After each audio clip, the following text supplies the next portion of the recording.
अस्सलामुअलैकुम, welcome to my YouTube channel. I hope आप ठीक होंगे और सर्दी से बचे होंगे। आज मैं आपके साथ हार्टलेस का नेक्स्ट पार्ट शेयर करने वाली हूँ और मैं आपको बता दूँ कि मेजर इज माइंड का नेक्स्ट पार्ट तभी आएगा जब आप उसके इस वाले पार्ट के वन के बल्कि इस वाले के क्या जब भी पहले वाले पार्ट के वन के होंगे तभी नेक्स्ट पार्ट आएगा। तो आप लोग फिर उसे सुनो और ताकि फिर मैं भी अगला पार्ट भी जल्दी से अपलोड कर दूँ।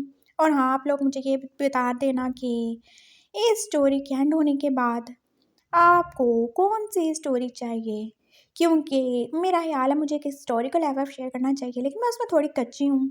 और वैसे जो भी होगी, मॉडर्न हो या हिस्टोरिकल हो, दोनों ही कॉमेडी वाली होंगी क्योंकि ये वाली स्टोरी कुछ ज़्यादा ही डिप्रेस और टेंशन वाली हो गई थी। तो चलें हम अपनी स्टोरी की तरफ चलते हैं। और हाँ, मुझे एक बात और बताना कि क्या मुझे ताइकू कैफ़ शुरू करने चाहिए या नहीं करने चाहिए? क्योंकि अगर वो भी करूँगी तो फिर उसमें मुझे रियल नेम यूज़ करने पड़ेंगे जो कि मुझे बिल्कुल अच्छा नहीं लगता। तो आप लोग मुझे बता देना आप लोग क्या चाहते हो क्या नहीं? बस अब बहुत हो गया, अब मैं स्टोरी स्टार्ट करने वाली हूँ। विंग जो कि अब जाने के लिए बिल्कुल रेडी हो चुका था और वांगजी को जाने क्यों ही ये सब बिल्कुल भी सेफ नहीं लग रहा था। लेकिन विंग ने उससे इतना ज़्यादा ब्लैकमेल किया था और वैसे भी अब जो विंग के लिए उसकी बदलती हुई फीलिंग्स थी उन सब का यही तकाजा था कि वो उसको जाने दे और वो उसे कैद करके कब तक ही रख सकता। और ऐसे तो विंग के दिल में कभी जगह नहीं बना सकेगा। सो फाइनली उसने हार मान ही ली थी और विंग अब बिल्कुल रेडी था जाने के लिए। उसने एक बैग में अपने और हाँ उससे चुंदर के यानी कि जिया के कपड़े भी रख लिए थे और वो अब बिल्कुल रेडी था। ये लो, वांग जी ने विंग का फ़ोन जो उसके पास ही था वापस उसे दे दिया। मैं क्या करूँ इसका? अरे, तुम क्या हमारे बेबी की फ़ोटोज़ नहीं देखोगे? और हाँ, इसमें मैंने अपना नंबर सेव कर दिया और कोई नंबर नहीं है। अगर तुम्हें कोई भी टेंशन हो तो मुझे कॉल करके बुला लेना। हाँ, मुझे क्या ज़रूरत होगी, मैं तो शुक्र अदा करता हूँ कि तुमसे जान छूट रही है मेरी। विंग ने जैसे बेजार होके बोला था और वांग जी ने उसे फ़ोन दे दिया था। वो बाहर आ चुके थे और जिया जो कि अभी तक आंटी के पास थी, विंग ने ना चाहते हुए भी उसे उठा ही लिया था। और वो कैसे अब विंग को जैसे हग ही करके एकदम स्माइल ही करना शुरू हो गई थी और विंग को भी अब थोड़ा सा फोर्सफुली स्माइल करना ही पड़ा था। फेक स्माइल जो कि अंकल और आंटी को दिखाने के लिए थी। मामा भी आ गई थी और वो भी अब जिया को और विंग को पास पाई बोल रही थी और फिर वो अपने अंकल आंटी के साथ अब उनके घर जाने के लिए बिल्कुल रेडी था। थोड़ी ही देर गुजरी थी कि वो उनके बड़े से मैंशन में पहुंच चुका था। और जाने क्यों ही इस अजीब से घर को देख के विंग को खुशी के बजाय डर ही लग रहा था। इतना बड़ा घर था वो, लेकिन वहाँ पे रहने वाले लोग कितने थे? सिर्फ दो। और हाँ, सर्वेंट तो थे ही, लेकिन वो भी तो ऐसे जैसे भूतों की तरह इधर उधर फिर रहे थे। कोई भी तो कोई फजूल बात कर ही नहीं रहा था ना बोल रहा था। और उस बड़े से घर की खामोशी को जिया की रोने की आवाज़ नहीं तोड़ा था। चुप हो जाओ, क्यों रो रही हो तुम? विंग ने जिया को चुप करवाना चाहा था, लेकिन वो तो बस रो ही रही थी। लगता है अपने बाप को मिस कर रही है। चलो, तुम्हें सुला देता हूँ। और वो उसे लेके आप सोफे पे बैठ गया था और फिर आंटी ने उसे उसके रूम में जाने के लिए कहा था, लेकिन कौन सा ही रूम, कहाँ पे जाएगा वो? मैं कहाँ जाऊँ आंटी? अरे कहाँ जाओगे? ये हमारा गेस्ट रूम है ना, यहाँ पे आ जाओ। अंकल जो कि विंग और आंटी को कार ड्रॉप करके दोबारा से अपने ऑफिस से जा चुके थे और शाम को वो अपने क्लब में जाते थे। विंग अब रूम में आ चुका था जो कि बहुत अच्छे से डेकोरेटेड किया गया था। सब कुछ एकदम परफेक्ट था, लेकिन इस घर की खामोशी और उसका अजीब होना ही विंग के लिए सबसे ज़्यादा बुरा था। वो जिस कार में था, चाहे वांगजी जितना भी ज़्यादा अकड़ू खड़ूस था, लेकिन फिर भी वहाँ के नौकर चाकर तो एक दूसरे से बातें करते ही रहते थे, एक रौनक सी लगी रहती थी। मामा भी आते जाते विंग से बातें करते थे और उसकी ये छोटी बच्ची, वो भी तो रंग में भांग डालने के लिए वहाँ करते ही रहती थी। लेकिन यहाँ तो सब एकदम से खामोश ही थे। उसने जिया को फीड करवा के आप सुला ही दिया था और वो आराम से सो भी गई थी। अब उसने बेड पे उसे लिटा दिया था और खुद फ्रेश होने के लिए वॉशरूम में चला गया था। और वॉशरूम भी तो बहुत ज़्यादा ही बड़ा था। क्या फ़ायदा इतना सब कुछ होने का जब यहाँ पे कोई बोलता ही नहीं है। उसे जैसे वहशत ही होने लगी थी इन सब से। और वो कहीं ना कहीं अब वांगजी को और अपने घर को मिस ही कर रहा था। वहाँ चाहे कुछ भी हो, चाहे वो कभी कभी जंजीरों से भी बंधा रहता था, लेकिन ये सब तो नहीं था। सर्वेंट उसके पास आ चुका था और वो उसे लंच के लिए बुलाने आया था और विंग अब जिया की तरफ ही देखने लगा। क्या वो उसे ऐसे ही छोड़ के चला जाए? सर आप टेंशन ना लें, मैं बेबी का ध्यान रखूंगा, उसने बोला था और विंग बस हार हिला के बाहर ही चला गया था। वो लंच की टेबल पर बस दो ही लोग थे और इतना सारा खाना। आंटी, इतना सब किस लिए? तुम्हारे लिए और किसके लिए? ये सब तुम्हारी मामा की फेवरेट डिशेस थी और आई होप तुम्हें भी पसंद होंगी। आंटी बस हल्का हल्का मुस्कुरा के बोल रही थी और आंटी को जैसे विंग अपनी बहन की तरह ही लग रहा था। उन्हीं की तरह तो था वो। थैंक्स आंटी, लेकिन मैं इतना कुछ नहीं खाता, मैं बस थोड़ा ही खाऊंगा। हाँ, जो तुम्हें अच्छा लगे। आंटी बस उसे आप सर्व कर रही थी और सारे सर्वेंट्स पास ऐसे ही खड़े थे। We ji aunty. विंग आप खाते खाते अपनी आंटी को बस रुकने के लिए बोल रहा था। तुम यहाँ से चले जाओ। क्यों? विंग ने सोचा भी नहीं था कि आंटी उसे ऐसे ही बोल देंगी। आई मीन, वो तुम्हारी बच्ची जो है वो कितना ज़्यादा अपने पापा को मिस कर रही है। देखो रोए जा रही थी और बड़ी मुश्किल से सोई है ना वो। हाँ बस ठीक है, अगर आप चाहती हैं तो फिर मैं यहाँ से चला जाता हूँ। मैंने तो सोचा था मैं आपके साथ टाइम स्पेंड करूँगा, लेकिन शायद आपको अच्छा नहीं लगा मेरा यहाँ पे आना। वीन जो एकदम से उदास ही हो गया था। उसने क्या ही सोचा था। थोड़ी देर वो अपनी आंटी के पास रहेगा, उनसे अपनी माँ की यादें शेयर करेगा और अपनी माँ को याद करेगा। लेकिन आंटी तो उसे जाने के लिए बोल रही थी। ऐसा नहीं है वी, मुझे सच में बहुत ज़्यादा अच्छा लगा तुम आए हो, लेकिन तुम जानते हो, एक वाइफ के लिए, एक मैरिड मेका या एक लड़की के लिए सबसे बेहतर और सिक्योर जगह उसका घर ही होता है, और कहीं भी वो सिक्योर नहीं होता। आंटी आप कैसी बातें कर रही हैं? मैं यहाँ पे बिल्कुल ठीक ठाक हूँ। हाँ आपका घर थोड़ा मनहूसा, आई मीन थोड़ा चुप चुप सा है, लेकिन बाकी सब तो अच्छे हैं ना। और मैं यहाँ पे किससे इनसिक्योर होने लगा? आप हैं, अंकल हैं, और अंकल तो इतने अच्छे हैं, मैं आपको क्या ही बताऊँ। अगर 2 दिन पहले वो ना होते तो पता नहीं मेरे साथ क्या ही हो जाता। उन्होंने मुझे उन गलत लोगों से बचाया था, तो आप कैसे मुझे ऐसे बोल सकती हैं? हाँ वो सब तो ठीक है, लेकिन फिर भी अपना घर तो अपना ही होता है ना। हाँ ये तो है। तो फिर मैं चला जाऊँ क्या? ठीक है फिर मैं चला जाता हूँ। अरे कहाँ जा रहे हो तुम? अंकल जो एकदम किसी जिन की तरह नासल हो गए थे और अब वो अपनी वाइफ को जैसे घूर घूर के देख रहे थे, और आंटी जो के चुप करके दोबारा से चेयर पे बैठ गई। तुम कहीं नहीं भी जा रहे। तुम्हारी आंटी, मैंने बोला ना, उनका दिमाग खिसक गया यहाँ पे अकेले रह रह के। इनको थोड़ा टाइम दो ताकि इनके अंदर की जो बुरी रूह है वो भी थोड़ी अच्छी बन जाए। और मैंने बोला था ना ये बात ऐसी है, तुम इनकी बातों का बुरा नहीं मनाया करो। ये मजाक भी ऐसे करती है जैसे कोई बहुत ही सीरियस बात कर रही हो। सही कह रहा हूँ ना मटिया? उन्होंने एकदम अपनी वाइफ के कंधे पे हाथ रखा था और उन्होंने ज़बरदस्ती मुस्कुरा के जवाब दिया था। आंटी कह रही हैं कि मैं चला जाऊं, शायद मैं अपने घर के अलावा कहीं और सेफ नहीं हूँ। अरे ऐसे मजाक करती रहती है, और कौन ही तुम्हें कुछ करेगा? तुम तो मेरे प्यारे बेटे हो, मेरे बेटे जैसे हो। जानते हो हमारा बेटा भी तुम्हारी एज का है, छोटा वाला, और बड़ा वो तुमसे बस 3-4 साल ही बड़ा होगा। अंकल उससे खुशी खुशी बता रहे थे और उन्होंने दोबारा उसे चेयर पे बिठा दिया। और तुम ऐसे कैसे ही जा सकते हो? हाँ, तुम अपना हक नहीं लोगे क्या, जो तुम्हारे नाना ने तुम्हारे लिए छोड़ा, तुम्हारी माँ का हिस्सा? इट्स ओके अंकल, मुझे कुछ नहीं चाहिए।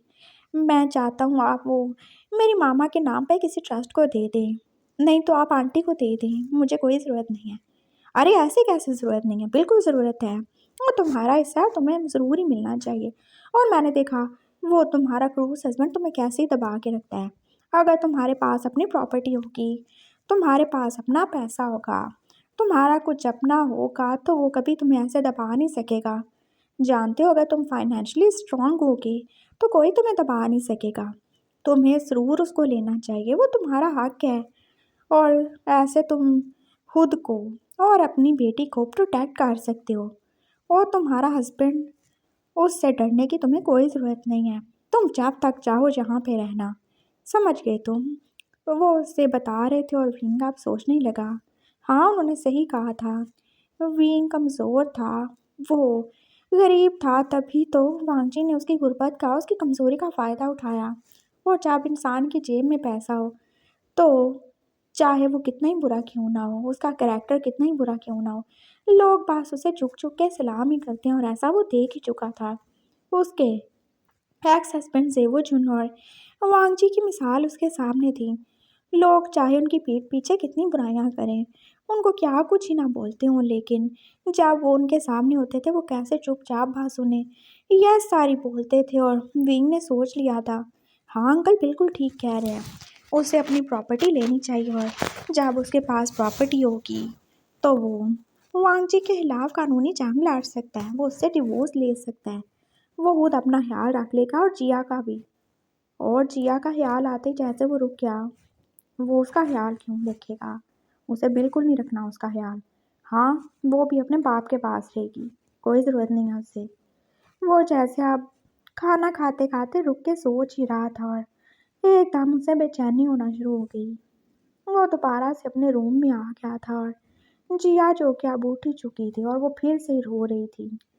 घर में तो ये बिल्कुल नहीं रोती थी, पता नहीं इसको क्या हो गया है। आई एम सॉरी, आपको इतना ज़्यादा टेंशन लेनी पड़ी। उसने सर्वेंट को सॉरी बोल के जैसे बच्ची को उठा ही लिया था, वो उसके पास आते ही चुप कर गई। सर, ये तो लगता है आपसे बहुत ज़्यादा अटैच्ड है। हाँ, माँ हूँ इसकी। बिल्कुल सर, बच्चे अपने माँ बाप से अटैच होते हैं और उन्हें कहीं भी वो प्यार, वो सिक्योरिटी फील नहीं होती जो माँ बाप के पास हो सकती है। चाहे माँ बाप कैसे ही हों, लेकिन अपने बच्चों के लिए तो वो सबसे अच्छा ही सोचते हैं ना। नौकर अब इतना बोल के जा ही चुका था और विंग बस अब जिया को ही देख रहा था। क्या विंग उससे अपनाने के लिए रेडी है? क्या वो उससे वांगजी से ले सकता है? और क्या वांगजी जिया को उसे दे भी देगा? वो बस यही सोच रहा था।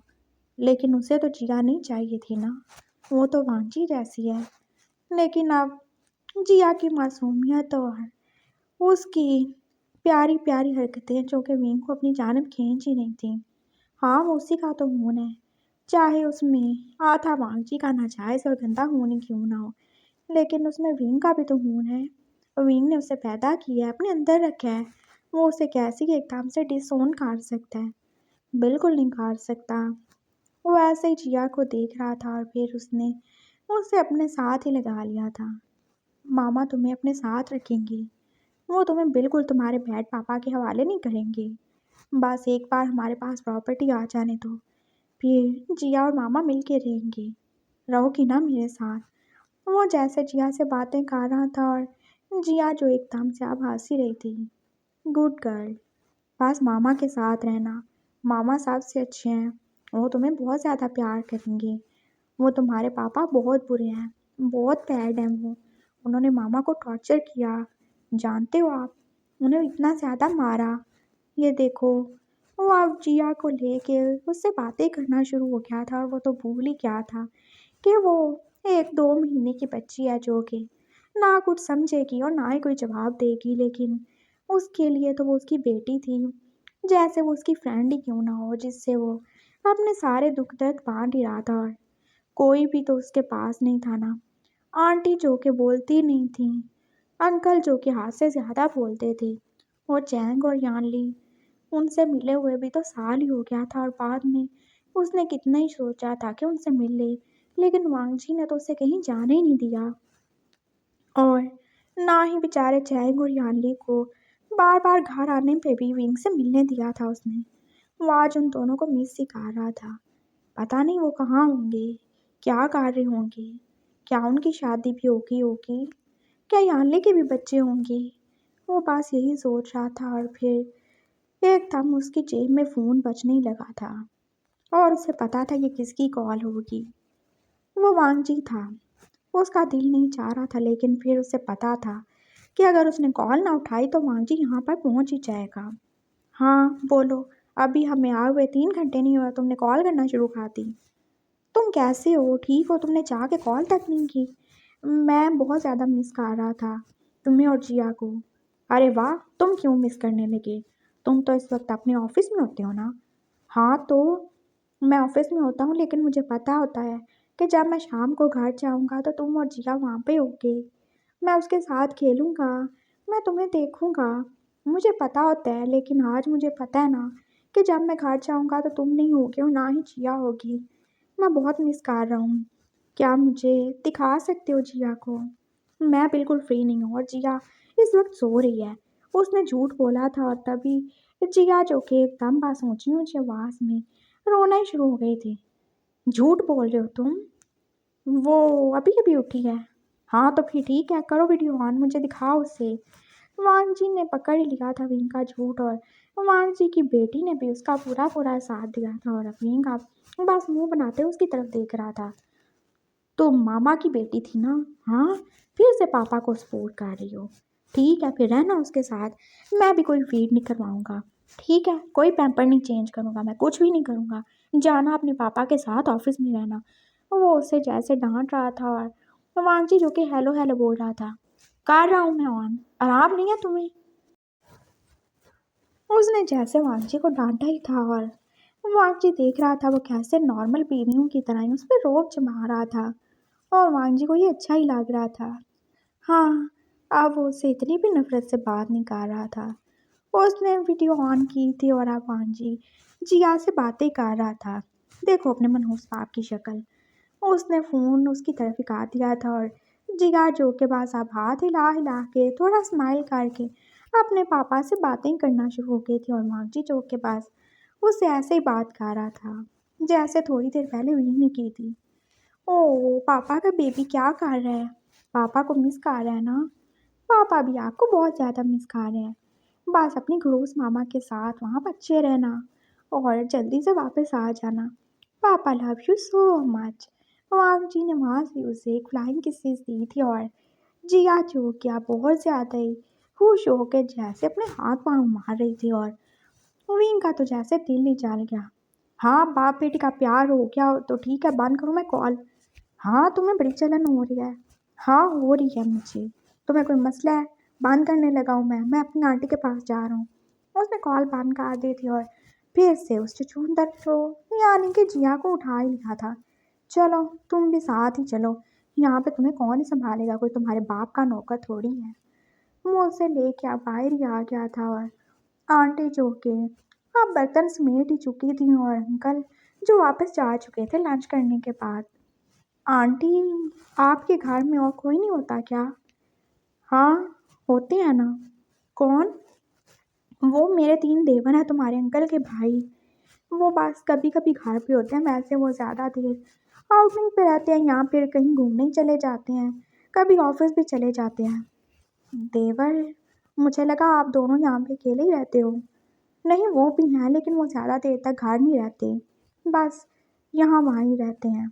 आंटी बोल रही थी और विंग को अब क्या इंटरेस्ट था। हाँ जो भी हो, बाहर में जाएं।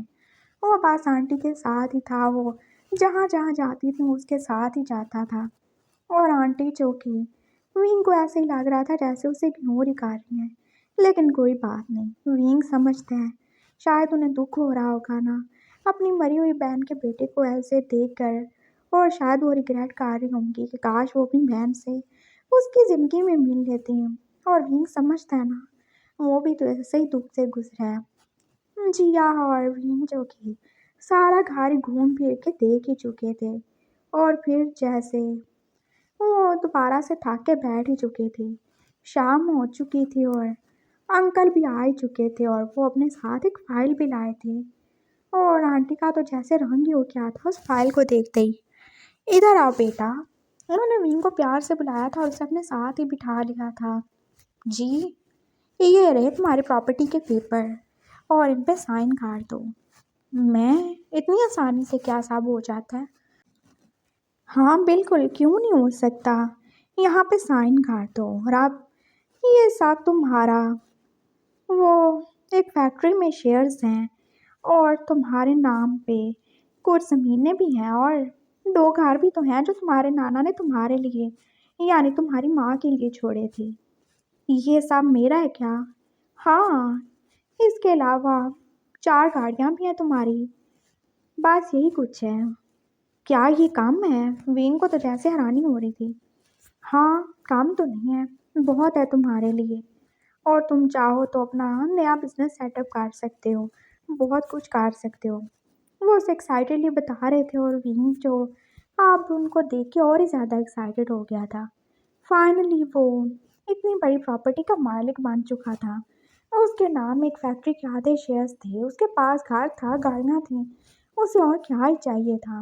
वो अब बिल्कुल भी डिपेंडेंट नहीं रहेगा वांगजी के ऊपर। हाँ, वो अपना आप खुद संभालेगा। वो जिया को अपने साथ रखेगा, वांगजी से डिवोर्स लेगा, एक अपनी अच्छी मज़े की लाइफ गुजारेगा। उसके दिल से तो जैसे बोझ उतर ही गया था। हाँ, अब वो आज़ाद हो जाएगा। वो जितने मर्जी पैसे वांगजी मांगेगा उसके मुंह पे मार देगा। हाँ, उसे कोई ज़रूरत नहीं, ना ही वांगजी की, ना ही उसकी प्रॉपर्टी की, बिल्कुल नहीं है। और तभी अंकल ने उसे बातों बातों में कुछ और भी बताया था। वैसे तुम ये तो जानते ही होगे कि तुम्हारे नाम और भी बहुत कुछ है। मेरे नाम? मेरे नाम क्या है? ये तो अभी नानू की प्रॉपर्टी है ना। हाँ, तुम्हें नहीं पता क्या? वो तुम्हारा हस्बैंड, तुम्हें नहीं बताया उसने? क्या नहीं बताया? यही नहीं बताया ना कि तुम्हारा जो दूसरा एक्स हस्बैंड था उसने अपनी आधी प्रॉपर्टी भी तुम्हारे नाम कर रखी है। वो वांगजी जिसके पास जो भी है उसमें सब आधा तुम्हारा है। और विंग को तो जैसे यकीन ही नहीं आया। क्या? हाँ, तुम्हारा हस्बैंड मरने से पहले अपनी प्रॉपर्टी तुम दोनों में बांट गया था। और जो भी वांगजी डिसीजन लेता है या जो भी वो पेमेंट करता है, तुम जानते हो, उसमें वो तुम्हारे साइन किए हुए पेपर्स भी लाता है। तुम दोनों उस बिजनेस में बराबर के हिस्सेदार हो। और फिर विंग को याद आया था कैसे वांगजी उसे कभी कभी कोई फाइल ला के देता था और वो बस चुपचाप उस पर साइन ही कर देता था, उससे तो कोई फर्क नहीं पड़ता था। तो क्या? तो ये कि तुम अपने हस्बैंड से भी अब ज़्यादा के मालिक हो। उसकी आधी प्रॉपर्टी और तुम्हारे नाना की आधी प्रॉपर्टी दोनों मिलके बहुत ज़्यादा हैं। और तुम अब चाहो तो उससे ले भी सकते हो। मैं? हाँ, तुम।